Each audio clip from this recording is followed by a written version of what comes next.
महेश्वर गुरुरेव परब्रह्म तस्मै श्री गुरवे नमः। ओम अखण्डमण्डलाकारं व्याप्तं येन चराचरं तत्पदं दर्शितं येन तस्मै श्री गुरवे नमः। तस्मै श्री गुरवे नमः। जी सभी को प्रणाम। तो आज का विषय हम लोग प्रारंभ करते हैं, अहंता के नागपाश से जीवन मुक्ति। तो इसका पेज नंबर है 2.155 पुराने वाङ्मय संख्या में। तो आपसे निवेदन है, इसको खोल सकते हैं पेज को। और आज का वाचन आदरणीय डॉक्टर साहब करेंगे, डॉक्टर के.डी. जोशी जी। और इसका सार प्रस्तुतिकरण आदरणीय मोहन भैया करेंगे, मोहन कुमार जी। जी डॉक्टर साहब, आपसे निवेदन है, कृपया जी इसका। भाई साहब, प्रणाम। धन्यवाद। सभी साधकों को सादर प्रणाम।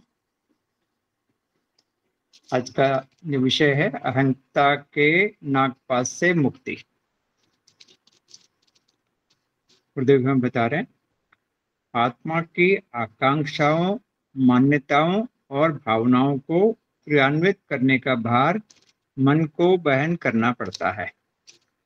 वह कार्यान्वयन की योजना बनाकर शरीर को देता है। ज्ञानेंद्रियों और कर्मेंद्रियों के सहारे वह उन्हें चरितार्थ करता रहता है। यही है जीवनचर्या का सामान्य क्रियाकलाप और विधि विधान। प्रत्यक्ष कृत्य शरीर करता है, इसलिए दोष अथवा श्रेय उसी को मिलता है। पर यह भुला दिया जाता है कि शरीर जड़ पंच तत्वों का बना हुआ है। उसमें न सोचने की क्षमता है, न करने की। रेल, मोटर, साइकिल आदि यंत्र वाहन अपनी मर्जी से भला बुरा कुछ भी करने में असमर्थ रहते हैं। ड्राइवर ही उन्हें जहां तहां घसीटे फिरते हैं। यही विधा जीवन क्रम में चरितार्थ होती है। आत्मा का परिधान अंतःकरण है, उससे चेतना प्रभावित हो है। समर्थ एवं परिष्कृत आत्माएं साधना द्वारा मन, बुद्धि, चित्त, अहंकार को उत्कृष्टता के ढांचे में ढाल लेती हैं। फलतः व्यक्तित्व परिष्कृत स्तर का बनता है और मनुष्य कलेवर में देवत्व की आभा झलकती है। इसके विपरीत यदि तमोगुणी असुरता अंतराल की गहराई तक चली जाए तो प्रवृत्ति एवं आकांक्षा अनुपयुक्त कामों में रस लेती है और फिर तदनुकूल प्रवृत्तियों का प्रवाह बहने लगता है। आंतरिक दुष्प्रवृत्तियों में वासना, तृष्णा, अहंता का असामान्य उद्धत घोटना अनेकानेक दोष दुर्गुणों का सृजन करता है। काम, क्रोध, लोभ, मोह, मद, मत्सर, षड्रिपु माने गए हैं। यही प्रमुख मनोविकार हैं। क्रियाओं से यही उभरते दिखते हैं, किंतु वस्तुतः उनका स्वतंत्र अस्तित्व नहीं है। उपर्युक्त तीन दुष्प्रवृत्तियों का फलितार्थ ही उन्हें समझा जाना चाहिए। अब अहंता पर विचार किया जाना चाहिए। यह अहंकार का दूसरा नाम है। व्यक्ति अपने को दूसरों की आंखों में वरिष्ठ प्रदर्शित करना चाहता है और उसके लिए अनेक तरह के सरंजाम जुटाता है। यह इसका सीधा, सरल और सौम्य मार्ग है। साधारण लोग गुण कर्म स्वभाव की दृष्टि से जीवन जीते हैं। षड्रिपुओं के चंगुल में बुरी तरह फंसे होते हैं। फलतः चिंतन और चरित्र की दृष्टि से उनकी स्थिति नर पशु, नर पामर या नर पिशाच जैसी होती है। इन दुष्प्रवृत्तियों में कौन अग्रणीय रहा, इसी की प्रतिस्पर्धा उनमें चलती रहती है। इसी हे स्तर की सफलताओं को अपनी चतुरता, कुशलता एवं सफलता के नाम से दिखाते बखानते रहते हैं। औसत आदमी की अहंता इसी रूप में प्रकट होती है। दुष्ट दुराचारी अपने अनीति कृत्यों को गौरव गरिमा में सम्मिलित करते हैं और छल प्रपंच की अनीति और आक्रमण की घटनाओं को अपनी विशिष्टता के रूप में देखते और दिखाते हैं। यदि इस कुपंथ को उलटकर सज्जनोचित शालीनता अपनाई जा सके तो वास्तविक प्रशंसा और प्रतिष्ठा का आधार बन जाती है। उतनी भर से आत्म प्रतिष्ठा, आत्मगौरव एवं आत्मोत्कर्ष की स्थिति बन जाती है। लोगों का यह मिथ्या भ्रम है कि ओछे हथकंडे अपनाकर केन केन प्रकारेण अपनी महिमा का विज्ञापन किया जा सकता है और उससे लोगों की आंखों में चकाचौंध उत्पन्न करके अपने को वरिष्ठ सिद्ध किया जा सकता है। इस आधार पर प्रशंसा करने वाले दूसरे ही क्षण मुंह फिरते ही निंदा करने में भी नहीं चूकते। सामने की चापलूसी पर्दा हटते ही यथार्थता बखानने लगती है। फैशन, सज धज, अमीरों जैसे ठाट बाट, किसी दुर्बल पर आक्रमण, किसी सज्जन को ठगना, घर में विपुल संपदा जमा करना, चाटुकारों का मुंह मीठा करके अपनी प्रशंसा सुनना आदि करतूतें उद्धत अहमता वाले लोग करते रहते हैं और उसी में अपना ढेर सारा समय, श्रम, धन तथा चिंतन गंवाते रहते हैं। इस आधार पर जो प्रदर्शनात्मक प्रपंच खड़ा किया गया था वो क्षणिक और अवास्तविक विडंबना खड़ा करने के अतिरिक्त और किसी काम नहीं आता। श्रृंगारिक वेश विन्यास बनाने वाले, कीमती वस्त्र आभूषणों से लदने और तेल फुलेल से महकने वाले लड़की लड़के सोचते हैं कि वे जिस राह भी निकलेंगे उधर ही दर्शक उनकी कलाकारिता, सुंदरता और संपन्नता को सराहेंगे, पर होता इससे ठीक उल्टा है। उनके चरित्र पर उंगली उठती है, दुराचार का आमंत्रण देते फिरने वाला माना जाता है, फजूल खर्च को अदूरदर्शी एवं बाल बुद्धि बचकाना माना जाता है। श्रृंगारिता हर किसी पर यही छाप छोड़ती है, भले ही किसी अनुचित लाभ के लिए कोई मुंह के सामने कुछ प्रशंसा के शब्द कह दे। सादगी का सघन संबंध उच्च विचारों से है। गांधी, ईसा, बुद्ध जैसों के परिधान सस्ते और स्वल्प थे। ऋषि और महापुरुष भी अपनी सज्जा औसत देशवासियों से अधिक महंगी नहीं होने देते थे। ये शालीनता के परिधान हैं। इस प्रकार के आच्छादन से किसी की प्रतिष्ठा घटती नहीं वरन बढ़ती है।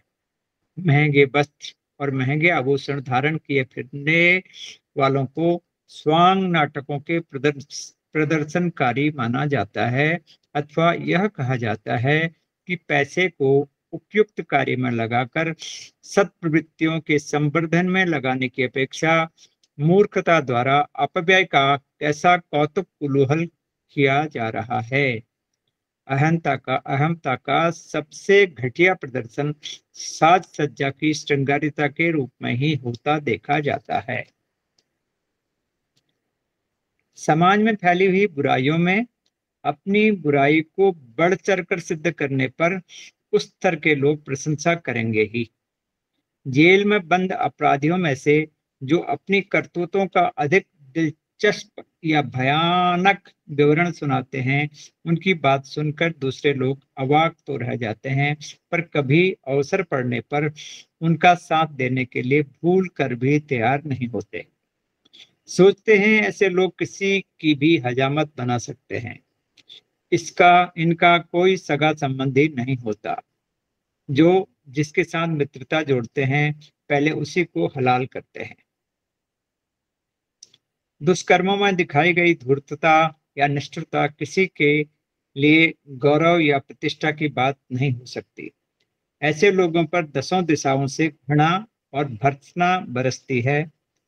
रंडी भड़वे आपस में मीठी बातें करते हैं और आदान प्रदान भी, किंतु दोनों में से कोई किसी का मित्र नहीं होता।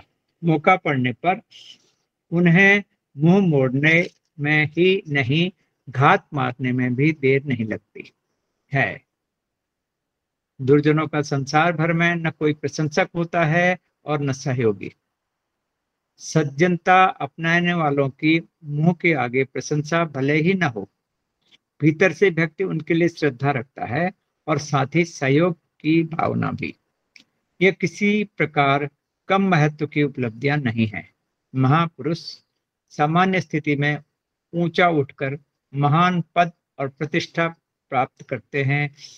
इनमें सज्जनता के आधार पर उपलब्ध हुआ सम्मान और सहयोग ही प्रधान कारण होता है। अपने मुंह मियाँ मिट्ठू बनने सेखी बघारने वाले को आत्मश्लाघाग्रस्त मनोरोगी माना जाता है। सज्जनों का सुनिश्चित गुण है नम्रता और विनयशीलता। उनकी सादगी देखते ही बनती है। महामना मालवीय जी को भारत सरकार ने सर की उपाधि दे रखी थी। कलकत्ता विश्वविद्यालय ने उन्हें मानद डायरेक्टरेट स्वीकार करने के लिए आमंत्रित किया। पंडित महासभा ने उन्हें पंडित शिरोमणि की उपाधि दी थी। इन तीनों पदवियों को उनने अस्वीकृत कर दिया और कहा, मेरे पिताजी पंडित की परंपरागत उपाधि दे गए हैं, उनका निर्वाह ही मुझे अत्यधिक भारी प्रतीत होता है। फिर और उपाधियों से लदकर उन्हें वहन कर सकना मेरे लिए कैसे संभव होगा। यह नम्रता का एक उदाहरण है। इस कारण मालवीय जी की गरिमा घटी नहीं, बढ़ी ही। सूर, तुलसी, मीरा, कबीर जैसे संत अपना परिचय सामान्य लोगों की पंक्ति में ही खड़ा होकर देते रहे हैं। यदि उनने बड़प्पन की प्रशंसात्मक डींगे हाँकी होती तो निश्चित रूप से ये विज्ञ जनों की दृष्टि में गए गुजरे समझे गए होते। प्रणाम भाई साहब, सभी को प्रणाम। आज का विषय हम होता है।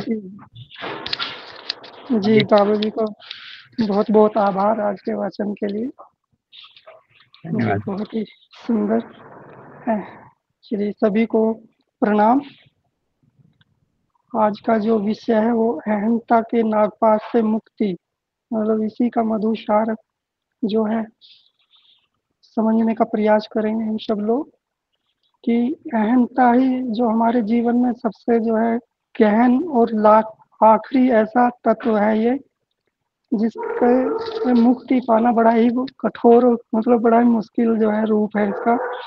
क्योंकि अहंता मतलब अहंकार ये हमारा 24 तत्वों में से एक तत्व है। इसको जो है मिटाया नहीं जा सकता इसका जो है, क्योंकि इसके मिटने से सृष्टि लय हो जाएगी। मतलब जो अहंकार जो तत्व है, तो ये समझना और गुरु कृपा से इससे जो है बचा जा सकता है। तो उसमें ही जो हम देखते हैं आज के पैराग्राफ में क्या क्या परम पूज्य गुरुदेव ने यहाँ पे दिया है, कैसे हम इससे मुक्ति पाएं, कैसे इसके जो जीवन में, क्योंकि ये बहुत ही सूक्ष्म विषय है अहंकार। ये इतना सूक्ष्म होता है कि जो है बड़े बड़े अच्छों को भी जो है साधन करने वालों को, तपस्या को वालों को भी जो है गिरा देता है। अहंकार जो है कोई मामूली नहीं है। ये ईश्वर का पारदर्श वो पारदर्श है, मतलब उनका जो है। तो इसमें जो पहले पैराग्राफ में जो देखते हैं उसमें बताया है कि परम पूज्य ने इसमें कि आत्मा की आकांक्षा है, मतलब जीव आत्मा का है यहाँ से संबंध, कि आखिर जो जीवात्माओं की जो आकांक्षाएं हमारी रहती हैं, इच्छाएं, मान्यताएं और भावनाएं, उसी का जो है मन उसी की रचना रचता रहता है और उसी का ही जो है क्रिया रूप में हमारे जीवन में सारी चीजें घटित होती रहती हैं।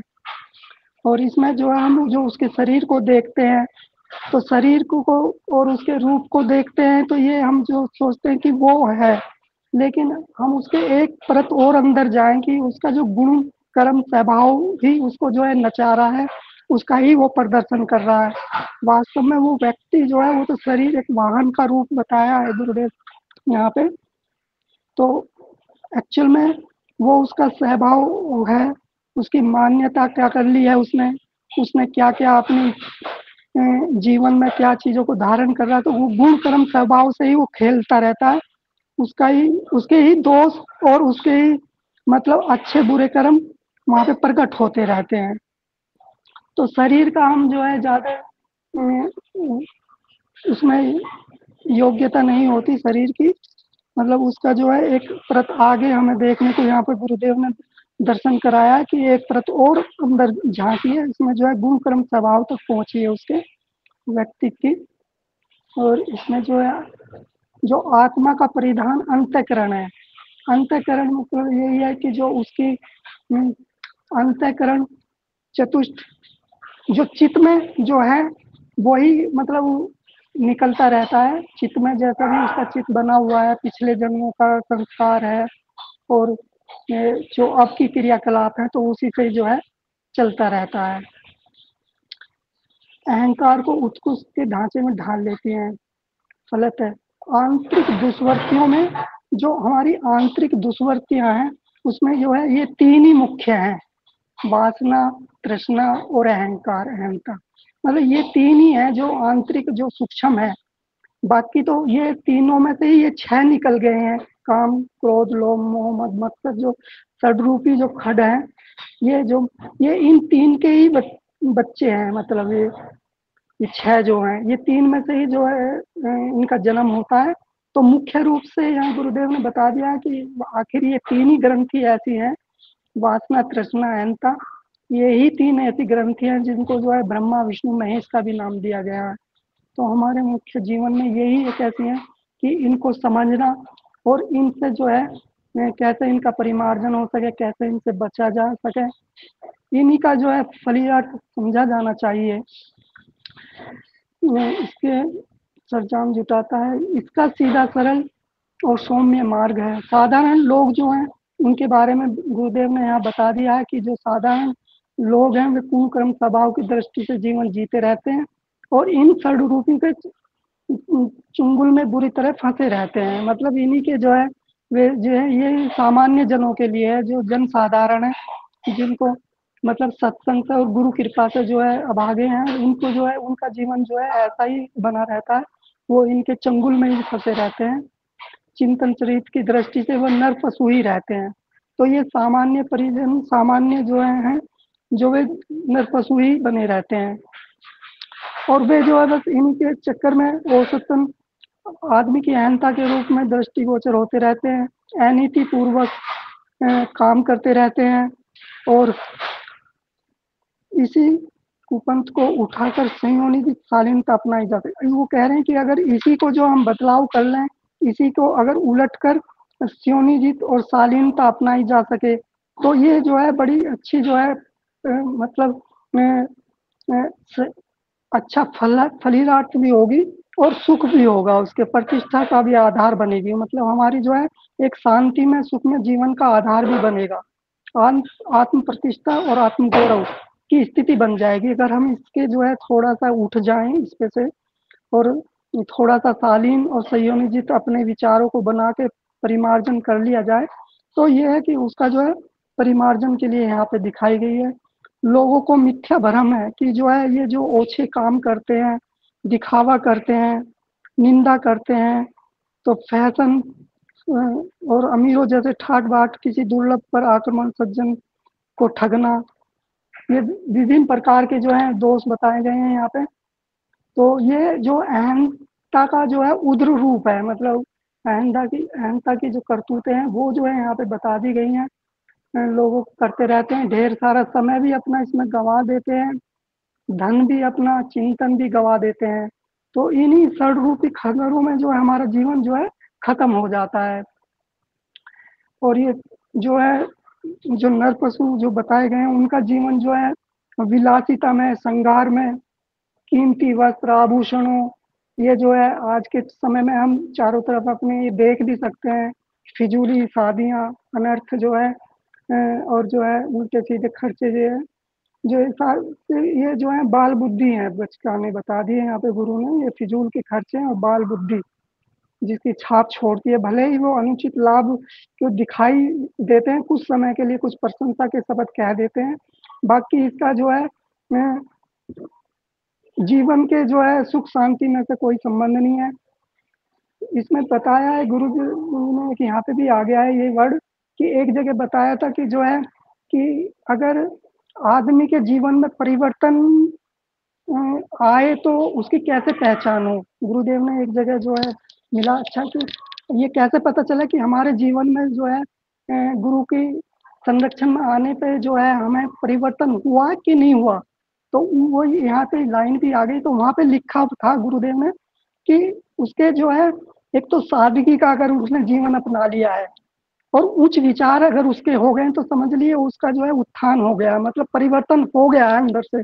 तो वही यहाँ लाइन दे दी है गुरुदेव ने, दोबारा याद आ गई वही कि सादगी का संबंध उच्च विचारों से है। मतलब परिवर्तन अगर किसी में आएगा तो ये चरित्रार्थ उसका लक्षण देखा जा सकता है कि उसका जो है कि अगर हमारा परिवर्तन हमें देखना है कि गुरु के संरक्षण में आके हमारा परिवर्तन हुआ कि नहीं है, तो सादगी का एक तो उसमें सादगी छलकेगी हर चीज में, फिजूली खर्चा नहीं होगा और उच्च विचार होंगे, उसके विचार ऐसे सीधे साधे सरल होंगे।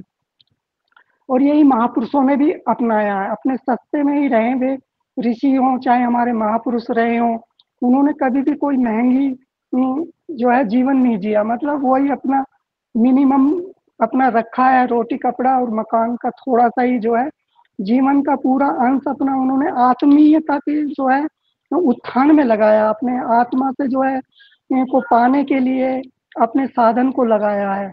उन्होंने ज्यादा विलासिता को जो है ज्यादा मतलब वो नहीं दिया है।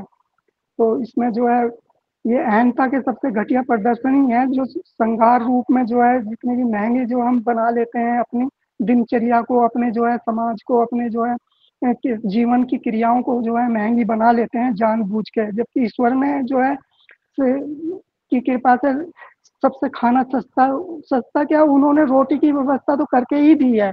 अगर उन्होंने जीवन धरती पे किसी को दिया है तो उसको जो है चाहे वो कहीं भी है तो उसको जो है भूखा तो रखा ही नहीं है उसको, क्योंकि पहले ही जन्म देने से पहले ही उनको व्यवस्था कर दी गई है उसके पेट की। तो ये है कि हम खुद ही उसको अहंता के कारण ये सारे जो होते हैं वो हमारी अहंता के कारण ही जो है इसमें होते हैं।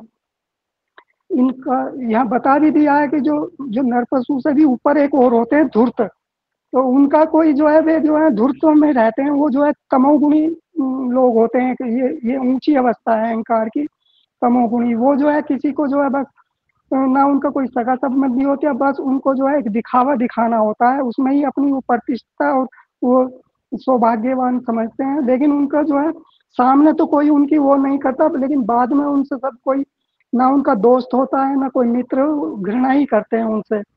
तो ये कहावत भी है ना चोरों का और जो है डकैतों से और सिपाहियों से जो है लोग बच के ही रहते हैं कि इनका कोई अपना कुछ नहीं, इनका कोई पता नहीं कब ये जो है हमारे जो है हमारे ऊपर ही वो पड़ जाए। तो ये है, ये ऐसे लोग तमोगुणी लोग हैं जिनसे बचना चाहिए। महापुरुष ये सामान्य स्थिति में उसका महान पद प्रतिष्ठा, ये महान पुरुषों का जो है जीवन जो है उनका गुण सज्जनों का सुनिश्चित गुण है नम्रता और विनयशीलता, इसमें बता दिया है नम्रता और विनयशीलता। तो यही है मालवीय जी का उदाहरण यहाँ पे दिया हुआ है कि उनको जो है यही उपाधि पद प्रतिष्ठा, क्योंकि अहंकार जो है ना पद प्रतिष्ठा ये जो है सब अहंकार के ही वो है, सब रूप है। वो जो है ये सबसे बड़ी वो यही चाहता है कि मेरी पद प्रतिष्ठा बढ़े और दिखावा में मतलब मेरा ही नाम हो, तो यही जो है इतनी महंगी पड़ जाती है। तो ये मान लीजिए उदाहरण दे के यहाँ बता रहे हैं कि मुझे तो वही इतना महंगा पड़ रहा है कि जो है मैं जो मेरे पिता की जो है धरोहर थी उसी का निर्वाह करने में मुझे बहुत भारी पड़ रहा है। क्योंकि ये लोग जो है जो महापुरुष होते हैं वो इस बात को अनुभव कर लेते हैं कि कितनी महंगी पड़ती है ये चीज, कि हमारे मार्ग को मतलब जो है रोकने की के लिए सामने जो है रुकावटें हैं ये पद प्रतिष्ठा सम्मान। सम्मान सबसे बड़ा जहर है। अगर ये दिखने लगता है अरे यार मैं कहाँ, मुझे मेरा रास्ता इधर है, मुझे चाहिए ही नहीं, तो वो जो है जहर लगने लगता है। तो वही यहाँ पे बता रहे हैं मालवीय जी मुझे तो उसका ही निर्वाह करना इतना कैड़ा पड़ रहा है। तो वो जो है ये सब, और यहाँ पे जो है अहंकार का जो है उदाहरण में तुलसी जी का नाम दिया, सूरदास जी का, मीरा जी का, कबीर जी का। तो जो है ये इन्होंने अहंकार को जो है मतलब उपलब्धियां पाई हैं, मतलब अहंकार के जो है उपलब्धियां इनके जीवन से हम देख सकते हैं कि जैसा कि आज का जो अहंता से नासपास से मुक्ति, मतलब इसमें कहीं हमें ऐसा सॉल्यूशन ढूंढना है कि हम उस अहंता इतना सूक्ष्म है कि उसका क्या सॉल्यूशन हो सके, उससे हम कैसे बचें अपने जीवन में। तो अहंकार क्योंकि जो है अच्छा को जो है रावण को अहंकार हो गया था, कितना बड़ा जो है ज्ञानी होने के बाद भी जो है उसको अहंकार हो गया, सबसे बड़ा ज्ञानी था, विद्यार्थी सब कुछ जो है, मतलब फिर भी उसका अहंकार जो है उसको जो है मृत्यु का कारण बन गया। तो अहंकार को जो है यहाँ पे देखिए सूरदास जी का दिया है, कबीर दास जी का। तो ये वैसे तो गुरु कृपा ही इसमें जो है सबसे बड़ा योगदान रहता है कि अहंकार का जो नाश करता है, वो जो अहंकार का जो मतलब पार कराते हैं वो गुरु कृपा प्रेम प्रकट होने पे ही होता है। आत्मीयता से ही जो है उसको काटा जा सकता है, नहीं तो अच्छे अच्छे ऋषि भी जो है दुर्वासा जी ऋषि जो है ये तो एक राजा थे, वो अम्बरीश जी का प्रसंग आता है और दुर्वासा जी ऋषि का। तो दुर्वासा जी ऋषि को जब पता चला कि जो है वो तो राजा है, भोग में भोग रहा है, इतने राज ठाट बाट में रह रहा, और मैं ऋषि हूँ, मैं तपस्वी हूँ, और मेरा लिस्ट में वहां नाम ही नहीं है, जहाँ उसका अम्बरीश जी का भक्त है वो भक्तों में लिस्ट में उनका नाम है मेरे से ऊपर। तो अम्बरीश जी तो प्रेम में होते, वे तो ईश्वर के प्रेम में थे, तो उनको कहीं ना कहीं दोष दर्शन हो गया दुर्वासा ऋषि जी को। और दोष दर्शन होने के कारण तो वे जो है फिर वो उनकी परीक्षा लेने के लिए वहां पे अम्बरीश जी के उसमें गए। तो वहां पे उनको एक ऐसी उन्होंने रचना की रची कि जो है राजा के ऊपर अपने बाल का नोक का जो है वो एक अग्नि शस्त्र उन पर डाल दिया। लेकिन वो जो है अम्बरीश जी तो भक्त थे कृष्ण जी के, तो उन पे जो है उसका कुछ वो नहीं हुआ। और फिर उनका जो है सुदर्शन चक्र उनके पीछे हो लग गया। ये कहानी है थोड़ी सी लंबी, मैं शॉर्ट में बता रहा हूँ कि अहंकार का देखिए कैसे रूपांतरण जो है, और कैसे जो है एक ऋषि दुर्वासा ऋषि जी को भी तीनों लोकों में जो है भागना पड़ा, एक अहंकार मतलब दोष दर्शन होने के कारण। कि अहंकार का देखो जन्म कहाँ से हुआ, दोष दर्शन हुआ, दोष दर्शन से अहंकार को मतलब उभारा मिल गया। तो यहाँ से हमें नोटिस करनी चाहिए बात की अहंकार को क्यों कैसे पकड़े। अगर हमें कहीं दोष दर्शन हो रहा है तो समझिए अब हमारा अहंकार जागृत हो रहा है, अहंकार अभिमान जो है अब हमें जो है वो प्रकट होने की, हम वो नाच नचाने की कोशिश में लग गया है। दोष दर्शन इसकी पहचान है अहंकार की। तो तीनों लोक में जो सुदर्शन जो है उनके पीछे लग गया, तो तीनों लोकों में गए, किसी ने उनका साथ नहीं दिया कि हम नहीं बचा सकते सुदर्शन से। बाद में जो है सबके ब्रह्मा जी के साथ पास भी गए, उन्होंने कहा भैया आप उनके साथ ही पास जाओ जिनका सुदर्शन है। फिर वे भी उनके पास गए कृष्ण जी के पास, तो उन्होंने कहा कि मैं ये तो जो है अम्बरीश जी के पास ही जाइए, वो ही जाने जी। तो अम्बरीश जी के पास उन्हें आखिर में जाना पड़ा। अम्बरीश जी की देखिए दैन्यता की कितनी बड़ी दैन्यता थी, उन्होंने हाथ जोड़ के प्रार्थना सुदर्शन से की कि ये सुदर्शन अगर मेरे में जो है ईश्वरीय भक्ति अगर आज तक मैंने किया हो साधन आपका, तो कृपा करके मेरे जो है शिरोमणि ऋषि दुर्वासा ऋषि जी पे दया कीजिए। उनका जो उनकी जो शांति मतलब उनको जो अग्नि उद्रेंगी हुई उनको शांत कीजिए, उनके लिए प्रार्थना कर रहे हैं। देखिए कितनी बड़ी जो है यहाँ से हमें इसका मार्जन का सूत्र मिल रहा है कि एक अम्बरीश जैसे राजा दुर्वासा जी ऋषि जी के लिए प्रार्थना कर रहे हैं उनके परिमार्जन के कि हे प्रभु इनकी जो है शांत कीजिए, इनको इनका जो जो दोष दर्शन या इनके जो अंदर वो अहंता का उसको भी शांत कीजिए। तब वो सुदर्शन वहां से हटे, उनको शांत मिली। तो बड़ा जो है दुर्वासा ऋषि ने फिर उनको बड़ा आभार भी प्रकट किया। और वो तो ये है कि जिसका जो परिमार्जन हो सकता है वो दैन्यता से ही है, दया से जो है। तो अहंता का अगर नाश करने की बात है, अगर हमें क्षमाशीलता नहीं है और दया नहीं है, तो वो जो है वहां से निकल ही नहीं सकते, किसी कीमत पे भी जो है वहां से जो है निकला ही नहीं जा सकता। अहंता इतना जो है सूक्ष्म है कि वहां से तो जो है पारदर्श है, जो है जय और विजय जो है ये भगवान के पारदर्श भी हैं। तो जो है रावण बन के जो है, क्योंकि ये बड़े जो है शक्तिशाली होते हैं, काम क्रोध ये सब जो है ये सब ईश्वर के वे हैं पार्षद।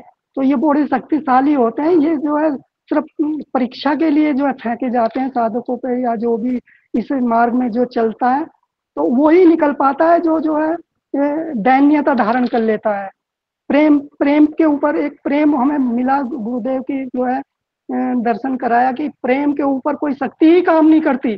कितनी बड़ी जो है बात यहाँ पे मतलब सूत्र मिला कि प्रेम एक ऐसी चीज है कि प्रेम के ऊपर कोई भी ना कोई तंत्र है, ना कोई मंत्र है, ना कोई कितना भी बड़ा तांत्रिक हो, कितना भी बड़ा कोई शक्तिशाली हो, कितना भी ये है, वो जो प्रेम पे कोई उसका शक्ति मतलब वो चलेगी ही नहीं, कितनी भी कैसी भी। तो जब तक ये प्रेम तो खैर ईश्वरीय ही प्रेम है, प्रेम ही ईश्वर है। तो प्रेम प्रकट जब तक नहीं हो जाता तो अहंता का जो है नाश भी जो है वो जो है बीज रहता ही है।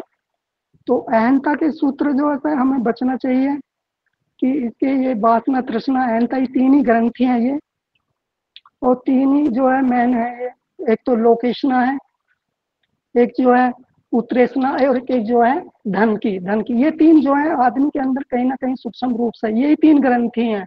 तो यहाँ पे तीनों ही ग्रंथियों का गुरुदेव ने दिया है कि यही तीन ग्रंथि हैं जो हमें नाच नचाती हैं। एक है पद प्रतिष्ठा लोलुप की जो हमें वो दिखाते हैं, मतलब हम चाहते हैं।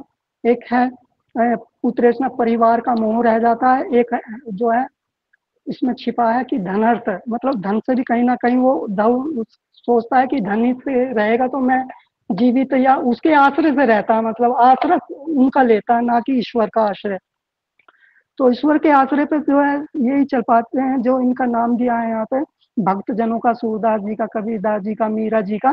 तो ये भक्त जन है, तो ये जो है ईश्वर के आश्रय में रहते हैं, इनके ऊपर कोई जो है ना किसी का वो चल सकता। कितना भी बड़ा जो है मीरा जी के ऊपर बहुत बड़ी जो है वो करी गई थी उनके ऊपर।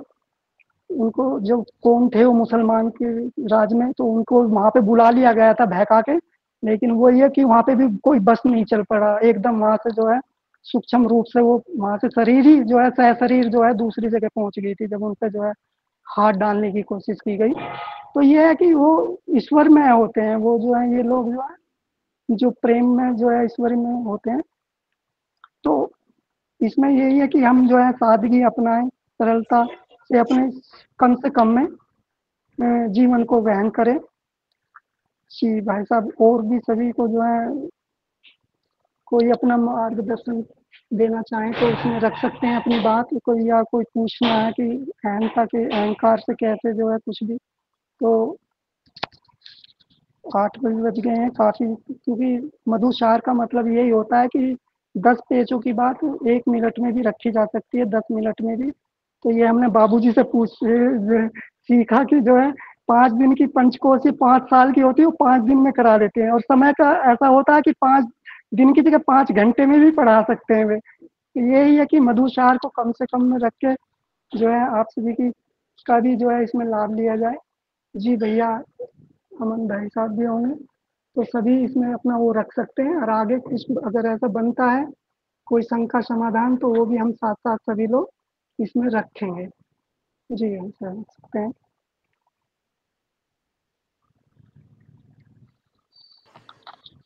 जी भैया, बहुत बहुत धन्यवाद आपका जी मोहन जी भैया को इसके लिए, इसका साफ प्रस्तुतिकरण करने के लिए।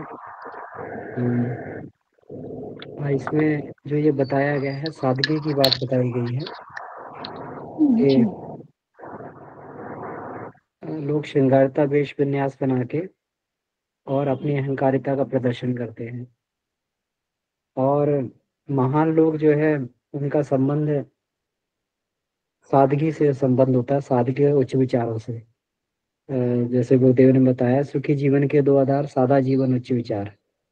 तो सादा जीवन उच्च विचार बनाकर ही जो है महानता का पथ को वर्ण किया जा सकता है। तो इसमें इसमें गुरुदेव ने अहंकार प्रदर्शन के कई साधन बताए हैं।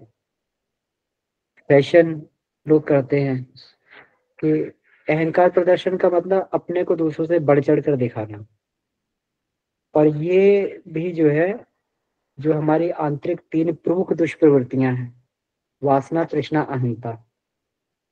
तो तो ये अहंता जो सबसे भारी दुष्प्रवृत्ति है, और ये बड़ी कठिनता से जाती है।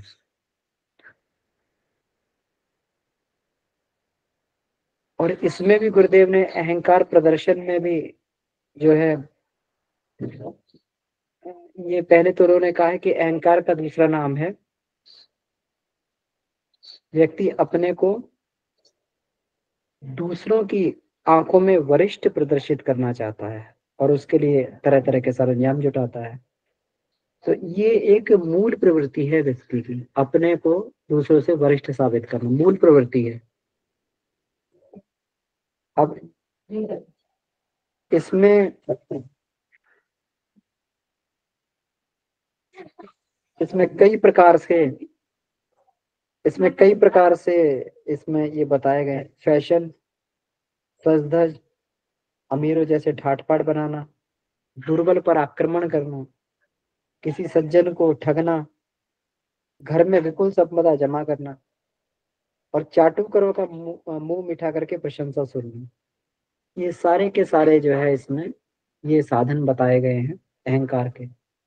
और इसमें एक चीज ये बताई कि अहंकार का सबसे घटिया प्रदर्शन जो है ये साज सज्जा की श्रृंगारिता के रूप में ही होता देखा जाता है। ये सबसे घटिया प्रदर्शन है साज सज्जा की जो है। और जबकि हर आम व्यक्ति को अगर देखा जाए आज के समय में, तो व्यक्ति सबसे अधिक साज सज्जा पे ही ध्यान देता है, उसी से अपने अहंकार का प्रदर्शन करना चाहता है, साज सज्जा श्रृंगारिकता पे ही ध्यान देता है आजकल। पहले तो कभी ये माना जाता था कि महिलाएं ही केवल जो है श्रृंगार और श्रृंगारता में जो है साज सज्जा श्रृंगारता में केवल ये करती हैं, अपने संसाधनों को खर्च करती हैं। लेकिन आजकल देखा जाए तो पुरुष भी कुछ कम पीछे नहीं है।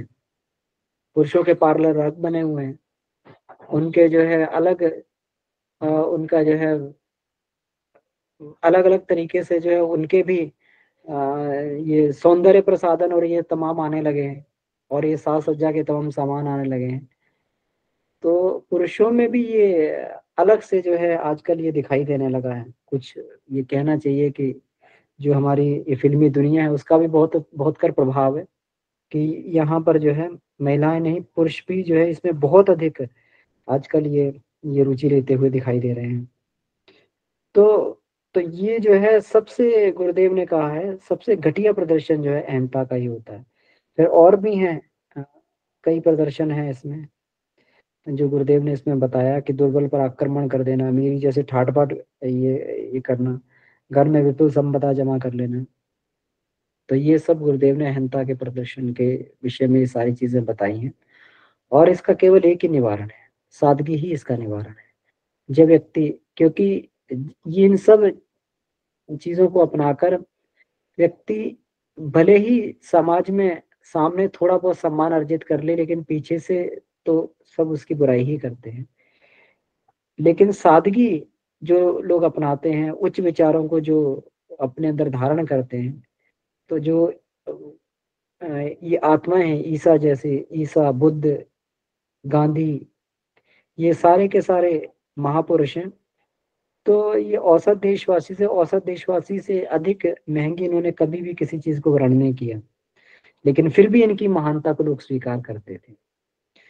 तो यही गुरुदेव ने इसमें बताया है। तो और बाकी ये भैया ने जो इसमें बात कही, हाँ हाँ मोहन भैया कुछ कहना चाह रहे हैं। जी भैया, इसमें भैया एक सूत्र हम लोगों को एक वहां से भी मिला गायत्री रामायण में। जो हम जैसे लोग हैं जो इस गुरुदेव के साथ साथ चलते हैं, उनके विचारों पर मतलब चलने की कोशिश भी करते हैं, तो हमारे साथ क्या होता है कि समाज भी टकराता है। मतलब उसको देख के हमारी फिर बुद्धि फेल होती है कि करें तो करें क्या। तो उसमें एक सूत्र मिला कि गायत्री रामायण में सीता जी कह रहे हैं कि जो है लोग कुछ भी कहें, मतलब ये हम उन लोगों के लिए है जो गुरु के संरक्षण में है, गुरु के साथ साथ चल रहे हैं। तो वो वहाँ पे बताया उन्होंने कि हम अपने ब्राह्मणों को देखें, अपने ऋषियों को देखें, जो उनकी नजरों में वो बात सही है कि गलत है। कि हम यहाँ संसार के किसी भी लोगों को, कि हमारी बुद्धि क्या होती है, फेल हो जाती है। तो हमें वहां से एक सूत्र मिला कि हमें अपनी बुद्धि तो लगानी नहीं है। देखो उसमें सीता जी कह रही है कि हमें संसार के लोग कुछ भी कहें, लेकिन हमें उनको देखना कि उनकी नजरों में क्या सही है क्या गलत है। क्योंकि आज की जो फैशन फरोशी में जो है, हम लोग भी कहीं ना कहीं शादी ब्याह ये सारे झंझटों में हमारे सामने भी आगे खड़ी हो जाती, करें तो करें क्या। तो वहां पे मार्गदर्शन मिला, एक सूत्र मिला तो सीता जी कह रही कि वो अपने उनको उनकी नजरों में क्या सही है क्या गलत है। तो वहां से भी एक हमें सूत्र मिला भैया, वो याद आ गया था। तो हमें लोगों को वही देखना कि हम जी सही हैं कि गलत। बिल्कुल बिल्कुल भैया। राजीव भैया आपका हैंड रेज है जी। जी भाई जी प्रणाम। हाँ भाई साहब। जी भैया प्रणाम। अहंकार को कैसे पहचाना जाएगा कि मुझ में अहंकार हो गया है? अगर अहंकार हो गया है तो उसे कैसे दूर करेंगे? भैया इसकी जो है एक ही पहचान है, जब अहंकार आएगा ना तो आपको सामने वाले से दोष दर्शन कराएगा। गायत्री के 10 में है ना, 10 हाथ, उसमें एक आया ना दोष दर्शन वाला, उसमें 10 में जो है कि दोष दर्शन जो है ये भी समाप्त हो जाता है। अगर जब तक ये है तो इसकी पहचान इसी से ही की जा सकती है कि आप उसमें दोष दर्शन देखेंगे सामने वाले में, क्योंकि आप उसका स्थूल रूप देख रहे हैं, ऊपर वाला गुण कर्म स्वभाव का देख रहे हैं, या उसकी जो क्रियाओं को देख पा रहे हैं। तो यह जो है हमारे इसकी पहचान भैया यहीं से ही होती है। वो स्थिति परिस्थिति पे है कि आप हम किस परिस्थिति में उसको किस प्रकार देख रहे हैं। क्या पता प्रकृति हमारे सामने जो है हमें कोई परीक्षा के मार्ग में हमसे ही परीक्षा ले रही हो कि हम उस स्थिति में क्या देख रहे हैं उनके अंदर। क्योंकि एक के सिवा जब दूसरा है ही नहीं, ईश्वर सर्वगोड ओमनी प्रेजेंट है। तो हम लोगों के लिए परिस्थितियां स्थितियों के ऊपर आधारित होती हैं कि हमारी स्थिति और वहाँ सामने क्या है घटित हो रही है। तो ये है कि पर दोष दर्शन से पहचाना जा सकता है कि ये क्या है कि अहंकार दोष दर्शन कराता है पहले सामने वाले में। तो दोष दर्शन से भैया पहचान सकते हैं कि दोष दर्शन हो रहा है, तो इसका मतलब ये है कि कहीं ना कहीं अपने में ही जो है कहीं मैं पहचान नहीं पा रहा, या तो मेरा ही जो है क्रिया ऐसी हुई होगी, घटित हुई होगी जो मुझे वापस टकरा रही। क्योंकि देखिए हमें सिद्धांत को पकड़ना चाहिए, सृष्टि का सिद्धांत क्या है। तो अगर हम जो लोग जो है स्वाध्याय, ये बिंदु जी का वो है, इसे बंद कर लिया जाएगा। तो ये है कि स्वाध्याय और सत्संग का जो उद्देश्य हमारा यही होता है कि हम जो है ऐसे ऐसे सूत्रों को अपने जीवन में नोट कर लें, लिख लें। उसमें जो है तत्व ज्ञान जो होता है वो जो है सिद्धांत होता है सृष्टि का। तो आखिर सिद्धांत को अगर हमने पहचान लिया, सिद्धांत को अगर हमने कोशिश किया कि उसको जो है अपने जीवन में धारण करने की, किस जीवन पे किस सिद्धांत पे सृष्टि काम कर रही है, क्रिया की प्रतिक्रिया पे हो रही है, तो क्या कहीं ऐसा तो नहीं और मेरे फिर पूर्व जन्मों के पता नहीं क्या क्या हुए हैं। तो वो सामने की स्थिति पर निर्भर है कि हम किस अवस्था में किसके ऊपर अहंकार कर रहे हैं, दोष दर्शन आ रहा है। तो अहंकार भैया दोष दर्शन से भी पहचाना जा सकता है। अहंकार की पूर्ति के लिए फिर आप जो है विलासिता या ये लक्षण दिखाई दिए, अगर हम जो है सामान्य में है और जो है या तमोगुणी में है, तो ये अहंकार है कि फिर वो दिखावे में आएगा और प्रदर्शन में लग जाएंगे। ये है कि मैं अगर फालतू के खर्चे कर रहा हूँ, फालतू के जो है मैं जो है अननेसेसरी जो है मुझे अनेक तरह के वो आ रहे हैं। तो ये इसमें तीनों परिजनों के वे दिखाए गए हैं। सतोगुणी का भी अहंकार अलग है और सामान्य का और तमोगुणी का भी। तमोगुणी वाला जो है वो तो मार काट तक भी पहुंच जाता है जरा सी चीज में। तो वो अहंकार अगर हमारे अंदर ऐसी हमारे अंदर क्या भाव उत्पन्न हो रहा है उस समय, और हम किस अवस्था में उस अहंकार का जो है परिमार्जन कर रहे हैं, उसको पुष्ट कर दे रहे हैं। कहीं हम जो है दिखावे के लिए, कहीं अपनी अपनी पद प्रतिष्ठा लौकिकता भौतिकता के लिए तो नहीं कर रहे कहीं। तो ये है कि वो अपने आप को ही मतलब मनन चिंतन करना पड़ेगा कि मैं किस कारण जो है देख रहा हूँ। बाकी तो जो है जो सामान्य गुरुजनों के जो संरक्षण में वो जो है सादगी में जो है रखेंगे, उनको अहंकार बस दोष दर्शन से ही उत्पन्न होगा। बाकी ये सामान्य अवस्था में अलग अलग अहंकार के अलग अलग रूप होते हैं भैया। जी भैया कुछ हुआ होगा क्लियर? जी भैया वो तो समझ में आ गया। देखिए अगर हम जिस परिवार में रह रहे हैं या जिसके साथ हम रह रहे हैं और वह अहंकारी है तो उससे बचने के लिए हम क्या कर सकते हैं? भैया उसमें देखिए गुरुदेव ने दो ही चीजें बताई गई हैं। अगर उस समय तक हमारी स्थिति ऐसी नहीं है कि हम जो है पचा नहीं पा रहे हैं उसको, तो उन्होंने बताया है जब तक स्वाध्याय और सत्संग का तो सहारा ले छोड़ना ही नहीं है, उस जब तक थोड़ी सी दूरी बना के रखनी है। दूरी के लिए बोला गया वहां पे कि जब तक हम हमारी इतनी क्षमता नहीं उपलब्ध हो जाती कि हम उसका जो है इंजॉय ले सकें, उसको देख सकें, रीड कर सकें, तो जब तक के लिए उन्होंने बताया है कि जो है उसका जो है दूरी बनाए रखें, कृपया दोष दर्शन ना करके दूरी बना लें वहां से। ये गुरुदेव का जो है मार्गदर्शन मिला कि अभी आप दूरी बनाओ थोड़ा सा वहां से, जब तक हमारी क्षमता इतनी कैपेसिटी नहीं हो सकी। लेकिन दोष दर्शन ये बड़ा घातक है। इससे पहले ही ये चीजें हमारे परिवार में हर जगह ही होती हैं, कहीं हमारे परिवार में ही होंगी, हमारे मित्रों से हो जाएंगे, हमारे ऑफिस में हो जाएंगे। तो वहां पे जो है गुरु दर्शनों का मार्गदर्शन यही है कि वहां से इतना थोड़ा समय के लिए दूरी बना लो ऐसे लोगों से जितना हो सकता है। मतलब हाय हेलो रखें हम, और जो है ना जो है बिल्कुल संबंध तोड़े ना संबंध ज्यादा बनाए वहां पे। मतलब एक जो है हाय हेलो वाला मतलब दूरी बना के ही रखें वहां पे। जब तक हमारी अवस्था नहीं है इसकी, तो जब तक के लिए दूरी के लिए बोला गया है भैया मार्गदर्शन में। जी भैया। जी धन्यवाद, बहुत ही अच्छा समझाया है, मुझे बहुत ही अच्छी समझ में आ गई है।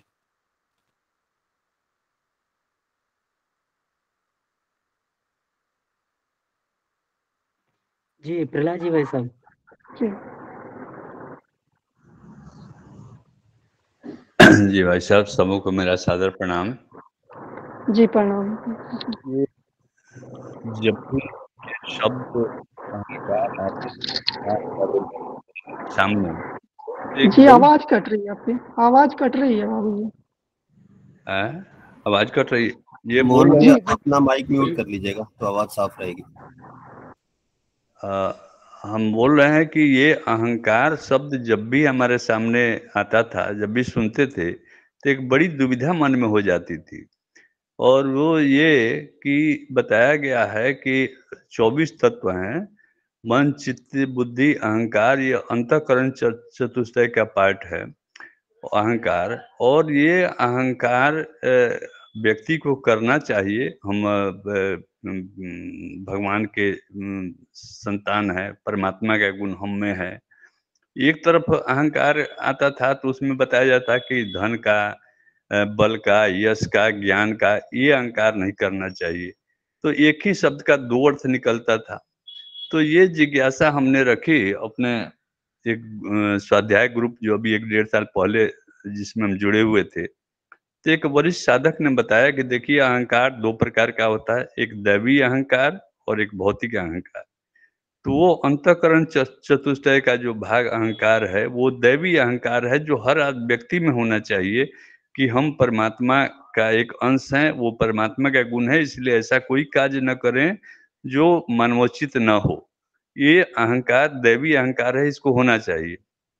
और दूसरा भौतिक अहंकार आप व्यक्ति में नहीं होना चाहिए, चाहे वो ज्ञान का अहंकार हो, धन का हो, यश का हो, बल का हो, जैसा भी हो। इस चैप्टर में जिस अहंकार की चर्चा गुरुदेव ने की है, वो सारी भौतिक अहंकार की बात है। तो यही बात मेरे मन में आई, तो सोचा कि तब जाके हमारा भ्रम जो है दूर हुआ। तो सोचा कि इस बात को रखें, हो सकता है ये बात अच्छी लगी हो और किसी को हमारी तरह कहीं भ्रम रहा हो तो दूर कर लें। धन्यवाद। जी बिल्कुल बिल्कुल, आपने सही कहा। देवी अहंकार, वो क्यों अहंकार तत्व 24 तत्वों में से एक है, तो उसका कभी विनाश भी नहीं होता। देवी तत्व तो यहाँ पे गुरुदेव ने बाद में ये लास्ट में जो दिया है, सूरदास जी का, तुलसीदास जी का, मीरा जी का, कबीर जी का, तो ये जो है देव ये उन्हीं के उदाहरण दिए हैं, इसलिए कि ये जो है भक्ति मार्ग में जो है ईश्वर के पूत मतलब ईश्वरीय में, तो उनका ये देवी अहंकार इनमें यही है कि वो जो है प्रेम में मतलब भक्ति का मार्ग जो अभी पीछे भी एक चैप्टर आया था आत्मा की प्यास का, इसी में वांग्मय 24 में, तो वहां पे भी गुरुदेव ने एक ये लाइन कही थी कि गलती कहाँ होती है कि हम दो मार्ग तो अपना लेते हैं, ज्ञान वाला और जो है ये कर्म वाला, तो और तीसरे को छोड़ देते हैं। मतलब उसमें भी यही आया था आत्मा की, जो अभी पीछे चैप्टर हमने पढ़ा था उस बार, तो उसमें तीसरे पे बड़ा जोर दिया था गुरुदेव ने। तो वो है कि हमारी जो है ये देवीय गुण है, अहंकार जो है कि प्रभु हमारे, हम प्रभु के, सब कुछ, तो उसमें यही रहता है, उसमें देवी गुण तो बना ही रहता है ये। ठीक, तो उसके लिए तो वो तो देवी है। राजेश जी भैया। भैया प्रणाम। मोहन भैया, बहुत अच्छा आपने आज सार प्रस्तुतिकरण किया है। एक विषय है जो जिसे हम आध्यात्मिक अहंकार कहते हैं। हम जब साधना के पथ पे रहते हैं तो हमारे लिए कुछ निषेधात्मक नियम हैं कि हमें ये नहीं करना, ये नहीं करना, जैसे खान पान से लेके आचार विचार और व्यवहार को लेकर। और जब भी हम समाज में, जहाँ पे जो आध्यात्मिक समाज जहाँ नहीं है, एक आम समाज के अंदर जब हम उस व्यवहार को प्रदर्शित करते हैं। प्रदर्शन का मतलब ये हुआ कि जैसे मान लीजिए हम कहीं गए और हम जो निषेधात्मक नियम है उसको मानने के लिए हम कुछ चीज़ों को मना करते हैं, तो ये हो गया कि लोगों को पता चलता है कि अच्छा ये तो थोड़े विशिष्ट हैं, ये साधक हैं, तो उनके मन में एक सकारात्मक और नकारात्मक दोनों प्रकार का भाव आ सकता है कि अच्छा ये थोड़े श्रेष्ठ बन रहे हैं या दिखने की कोशिश कर रहे हैं, जबकि हमारे लिए वो एक प्राकृतिक रूप से नियम है और हम उसका पालन कर रहे हैं। तो क्या ये जो हम करते हैं, जो निषेधात्मक व्यवहार करते हैं, या जो अपने लिए एक लाइन हमने खींच रखी है जिसकी बाउंड्री में हम हमेशा रहते हैं, क्या ये अहंकार का प्रदर्शन है? ये मेरा प्रश्न है। भैया ये शुरुआती जो है तो जो है कुछ नियम परम पूज्य गुरुदेव ने जो है बताए गए हैं साधना के, जैसे आपने खान पान का लिया तो उसमें यही है कि दोनों ही बातें हैं, सही कह रहे हैं आप कि संसार में जब रहते हैं तो हम घर परिवार रिलेशन में इधर उधर जाना ही होता है, तो दोनों तरह के ही उनके विचार प्रकट होते हैं। पता नहीं ये किस उसमें पड़ गया, हम लोगों को भी ये जो है झेलना पड़ा है, ये सारी चीजें उसमें से निकलना पड़ा है, क्योंकि जो है गुरुदेव ने गुजारा है, तो उसमें से हम जो आप कह रहे हैं वो बिल्कुल प्रैक्टिकली कह रहे हैं। तो उसमें भैया यही है कि एक तो चीजों को जितना हो सके छिपा के रखा जाए, कि हम कोई ऐसा वो नहीं कर रहे कि जहाँ पे फिर थोड़ा सा जो है, मान लीजिए हम कहीं खान पान का करते हैं तो थोड़ा सा चुन के अपना जो वहाँ पे अवेलेबल हो जाए, मतलब सामान्य, उनको कोई कष्ट ना हो, मतलब उनको स्पेशल कुछ ना करना पड़े हमारी वजह से कि भैया इनको जो है ये सब्जी नहीं खानी या नमक नहीं खाना। तो देखिए ये तो एक पार्ट ऑफ लाइफ है कि एक दिन नमक नहीं खाएंगे या एक दिन हल्का ले लेंगे या कुछ ऐसा, कुछ अपने आप वहाँ पे सामने वाले की दृष्टि को पहचान लीजिए कि यहाँ पे मेरी क्रिया से क्या इन पे इफेक्ट जा रहा है, तो उसी हिसाब से आपको चुन लीजिए। मान लीजिए या तो छिपा के, कोई साधना बताने की जरूरत तो है नहीं ऐसे लोगों को कि वो अगर वहाँ नकारात्मकता जो उत्पन्न हो रही है तो बता दीजिए कि भाई मुझे ये प्रॉब्लम है, डॉक्टर ने मुझे बता रखा है कि ऐसे ऐसे थोड़ा सा जो है अभी ये है। तो ये हमें जो है हमें खुद ही देखना पड़ेगा परिस्थिति के अनुसार सामने, कहीं हमारी ऐसा तो नहीं हमारी वजह से दूसरों को कहीं ऐसा कष्ट, स्पेशल सब्जी बनाई जा रही हो, स्पेशल वो किया जा रहा हो। तो ये है कि अपने लायक वहाँ एक दिन के लिए जा रहे हैं या 10 दिन में, तो अपने लिए जो हल्का फुल्का चुन ले खाने की। तो देखिए रोटी से भी और दाल सब्जी तो हर जगह मिलती है, तो उनमें से ही चुन लिया जाए, स्पेशल किसी को बताया ना जाए, क्योंकि जहाँ जितना बताएंगे तो उतना ही जो है वहाँ अपना ही, उसमें जो है अपना ही नुकसान होता है, वो दूसरा फिर तरह तरह के जो है विचारों में जो है उसका वो मिलता है फिर।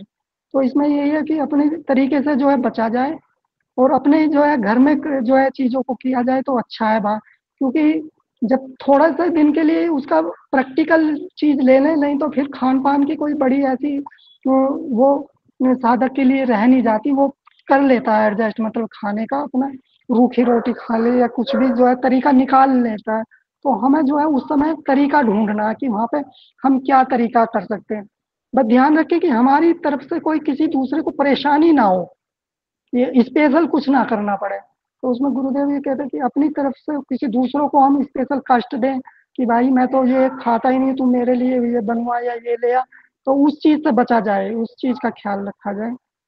जी भैया, राजेश कृष्ण।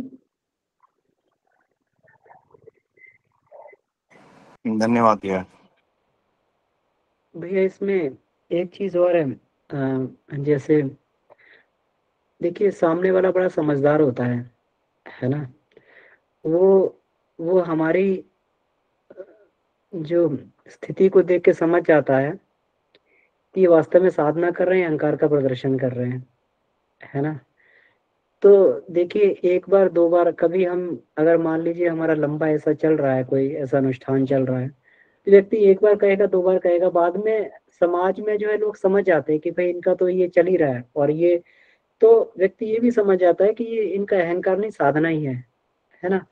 तो इसमें फिर हम लोग यही करके रखें कि जहाँ तक जो है हम लोग अपने संकल्पों को बचा सकें, क्योंकि अर्ली एज में संकल्पों को जो है बचाना बहुत ज़रूरी होता है, क्योंकि संकल्प अगर बार-बार टूटने लगे तो फिर मनोबल बहुत गिर जाता है।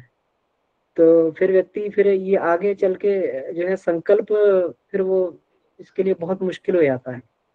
तो जब हम ये करेंगे, अब सुशील त्यागी जी हैं, तो वो क्या 10 साल से ये कर रहे हैं। अब उनके आस-पास में, उनके परिवार में, उनके रिश्तेदारी में, समाज में सब लोगों को मालूम है कि वो जो है जो है ये चीनी और ये नहीं खाते, नमक नहीं खाते हैं, तो सबको पता लग गया है। तो अब कोई उनसे कोई आग्रह भी नहीं करता है, कोई कुछ कहता भी नहीं है। तो पहली एक आध बार में समस्या आती है भैया, और उसके बाद में जो है और फिर भैया ने बताया कि अगर ऐसी स्थिति है तो अपने लायक कुछ न कुछ समाधान निकाला जा सकता है। जैसे हम लोग नमक नहीं ले रहे हैं, तो नमक नहीं ले रहे तो अपने लायक वहाँ पे कुछ मीठा-वीठा मिल जाए तो उसी को ले लें, कि सामने वाले का भी हो जाए कि चलो ये कर लिया। लेकिन संकल्पों को बना के रखना, और दूसरा हमें इस बात की चिंता नहीं करनी चाहिए कि सामने वाला ये कह रहा है कि वो कि मतलब हम अहंकार प्रदर्शन कर रहे हैं। तो धीरे-धीरे अपने आप सामने वाला समझ जाता है कि ये अहंकार प्रदर्शन करने के लिए कर रहे हैं, वास्तविक साधना कर रहे हैं। तो इसलिए जो है हम लोग इस दृष्टिकोण को अपना के चल सकते हैं जी। अमन भैया, ये सामने वाले से ज्यादा अपने लिए था प्रश्न मेरा, कि ये जो बहुत महीन लकीर है कि हम जब साधना में रह रहे हैं और जब हमने इस तरह के नियम लिए हुए हैं, तो क्या हमारे अंदर वो अहंकार या विशिष्टता का भाव जो उत्पन्न होता है कि नहीं, मैं दूसरों से अलग हूँ, मैं श्रेष्ठ मार्ग पर हूँ, और मुझे इसकी डिग्निटी या इसको मेंटेन करना है, तो वो मेंटेन करने के चक्कर में कई बार अहंकार ना करते हुए भी वो चीजें, मतलब वो तो अपना संकल्प कर रहा है, साधक अपने संकल्प पर है, पर उसके भाव में वो अहंकार है, या फिर वो आ, मतलब एक नेचुरल उसका वो है, एक प्राकृतिक रूप से वो अपना लगा हुआ है, उसमें अहंकार आता है भैया, आध्यात्मिक अहंकार, मतलब मैं या तो कन्वे नहीं कर पा रहा हूँ सही तरीके से। नहीं भैया, ये बिल्कुल ठीक है। देखिए, वो आध्यात्मिक अहंकार ये होना चाहिए, ये एक साधक को थोड़ा-सा बढ़ने के लिए मोटिवेट भी करता है ना? जो ये होता है समाज में, मान लीजिए साधक के लिए अगर मान लीजिए अगर कुछ इस तरीके से बात बन रही है कि वो अगर संकल्प को बचा रहा है और उसके मन में गौरव पैदा हो रहा है कि चलो हम अपने संकल्प की रक्षा कर रहे हैं, तो फिर ये जो है साधना की गरिमा और गौरव को अगर हम लोग गौरवान्वित हो रहे हैं और उससे किसी दूसरे पे उसका नेगेटिव इम्पैक्ट नहीं पड़ रहा, तो ऐसा गौरव हमें अगर आगे बढ़ा रहा है तो इसमें क्या समस्या है? तो ये अहंकार की श्रेणी में नहीं है भैया? ये अहंकार नहीं, इसको गर्व कह सकते हैं, अपन अहंकार नहीं कह सकते, है ना? जो हम कर रहे हैं उस पे गर्व है। हम मनुष्यता का जीवन जी रहे हैं, मानवीय गौरव गरिमा के अनुसार जीवन जी रहे हैं, तो हमें गर्व करना चाहिए, है ना? अहंकार थोड़ी है इसमें कोई। अगर मान जी जी लीजिए हम साधना की पद्धतियों को अपना रहे हैं तो हमें गर्व करना चाहिए। जी जी जी भैया, तो ये गर्व और ये सही है। अहंकार, ये दोनों ही मतलब चीजें जो है ये अपने आप में अलग अलग चीजें हैं।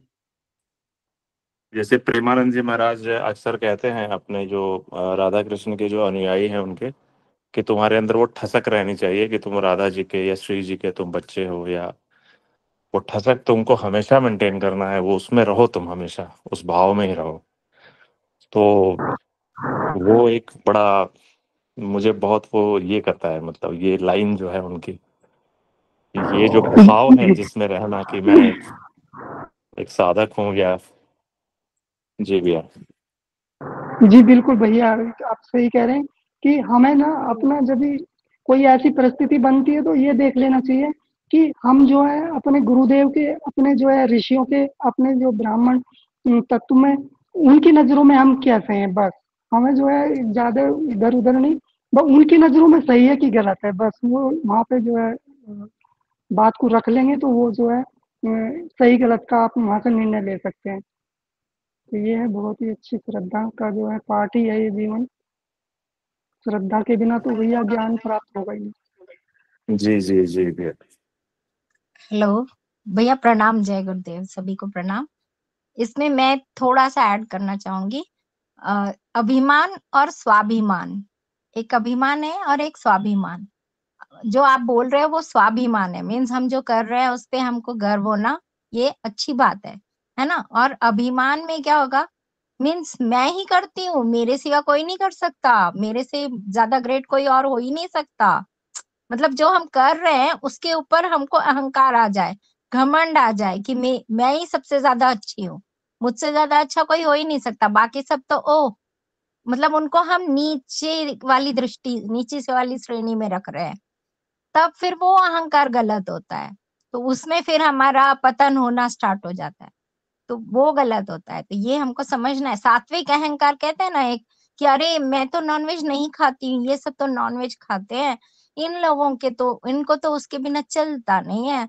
और देखो हम तो कितने अच्छे हैं, हम इतने सालों से हमने नॉनवेज छोड़ दिया है, हमने खा ही नहीं रहे, हम तो एकदम सात्विक है। मीन्स अपने आप को बड़ा दिखाना और दूसरों को नीचा दिखाना, ये गलत होता है।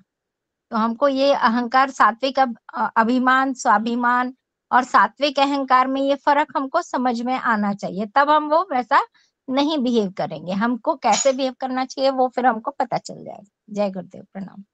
जी दीदी धन्यवाद। प्रसून भाई साहब जैसे हाँ, कुछ प्रसून भैया कुछ कहना चाह रहे थे जी। भैया समय काफी हो गया है, समय निकल जाएगा तो फिर कभी करते हैं बात। फिर भी भैया 1-2 मिनट में अगर आप कुछ बात रख सकते हैं तो आप रखें जरूर, क्योंकि आज ही विषय, फिर कल दूसरा विषय बदल जाएगा फिर। भैया आज का जो विषय था उसमें जो बात आई आकांक्षा, मान्यताओं और भावनाओं को लेके, ये सारा कुछ हमारे जीवन क्रम में जन्म से लेके और आगे ये जो है पुष्ट होती है। और गुरुजी इस पर कितने अच्छे से बात रखे कि ये सारा कुछ ये कहाँ पे पुष्ट हो रही है, हमारा जो वातावरण है, वो जो परिवार का वातावरण है, जो भी आसपास का वातावरण है, मित्रों का वातावरण है, स्कूल का वातावरण है। और ये देखें दोनों चीजें, अगर ये उत्कृष्ट हो रही है तो क्या हो रहा है और निकृष्ट हो रही है तो क्या हो रहा है, उसका भी उदाहरण दिए।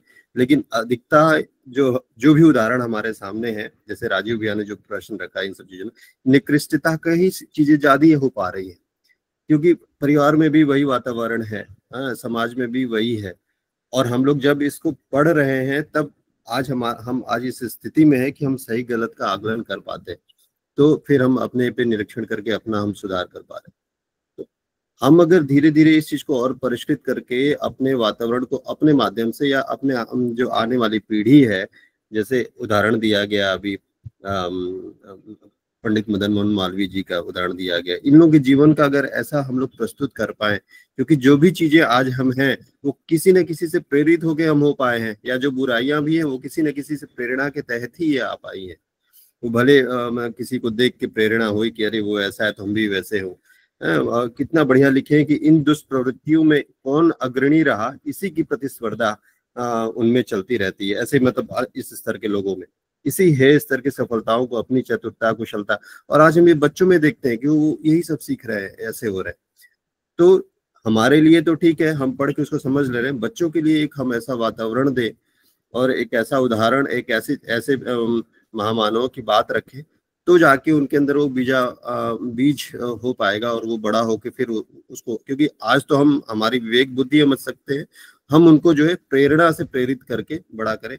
तो इस अध्याय का जो है एक मैं बस ये रखना चाह रहा था कि इस तरह हम करें तो काफी अच्छा रहेगा आगे के लिए। जी भैया प्रणाम।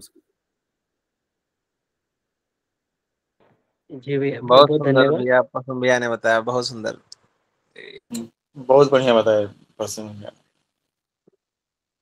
जी, तो बहुत बहुत आभार आप सभी का चर्चा में सम्मिलित होने के लिए, और आदरणीय डॉक्टर साहब को वाचन के लिए और मोहन भैया को साथ प्रस्तुतिकरण के लिए बहुत आभार।